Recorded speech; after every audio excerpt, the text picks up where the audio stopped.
एगो छोट भाई दोनों लोग के नाम ए से है आशुतोष और अखिलेश भैया हमारे नाम ए से है तनिए तनिए स्क्वायर पर अगले हटो लो आगे से खाली कर लो गर्मी जन तारे कहाया भी खून के हाथ में लेके चलिए गर्मी जन तारे कहाया भी खून के हाथ में लेके चलिए कानून के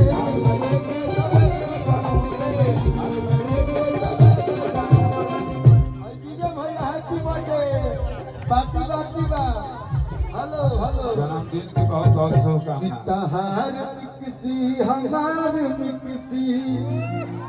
ये गाने में सबसे बड़ा योगदान हमारे विजय भैया का है। एक सिंगर होते हुए एक दूसरे सिंगर को गीत देना इसके लिए कलेजा चाहिए और वो कलेजा आप में है। ये तो खूबी बहन हम हमारे भोजपुरी के लिए आप प्राउड हैं। बहुत बहुत धन्यवाद कि आप छोटे भाइयों को इतना प्यार देते हैं कि लफकर खाती बाबू गिंजन करो तारा काहे बलसी जी अपन गिंजन करो तारा 5 मिनट में तू हो जाई पापा। शिल्पी राज ने इस गाने में आवाज दिया तो बहुत प्यारा गाती है कि तहार में किसी हमार में किसी दोनों के में किसी का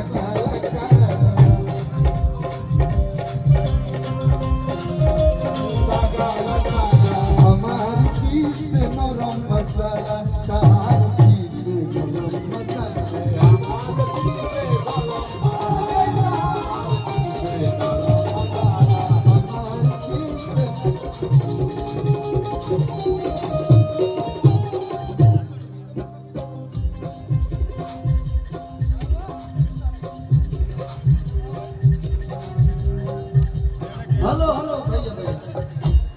किते हवे बम हम तो के गोला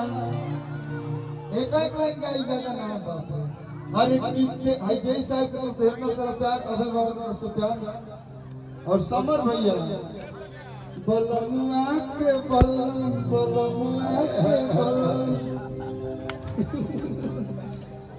गाना अच्छा हो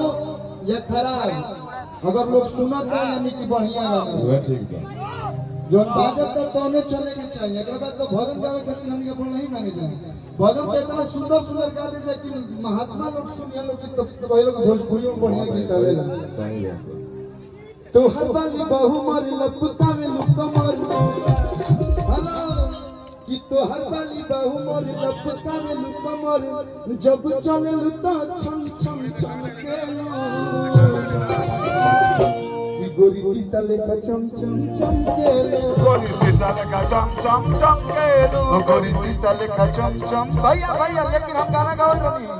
किते हवे बम हम तोप के गोला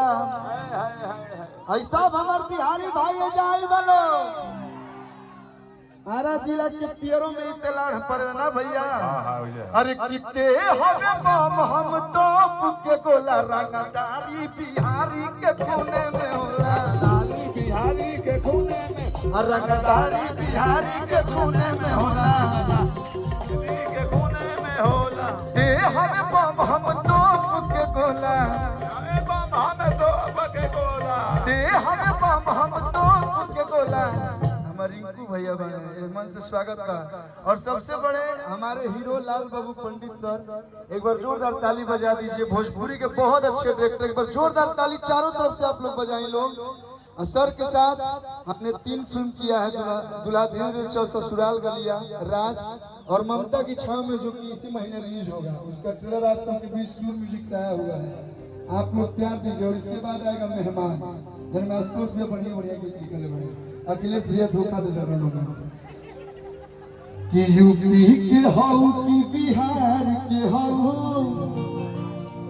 आग लागे जनुआ के बोलिए से हम रंगदारी कितना गाना ना रंगदार है लेकिन गीतिया लोग पसंद कर लेते गाती ही ना देखने में क्यूट हूँ लेकिन अपने बोली से लोगों को म्यूट कर देता हूँ कि आग लागे जनुआ के बोलिए से बात करे राई फल गोलिए से तो ये आपके भाई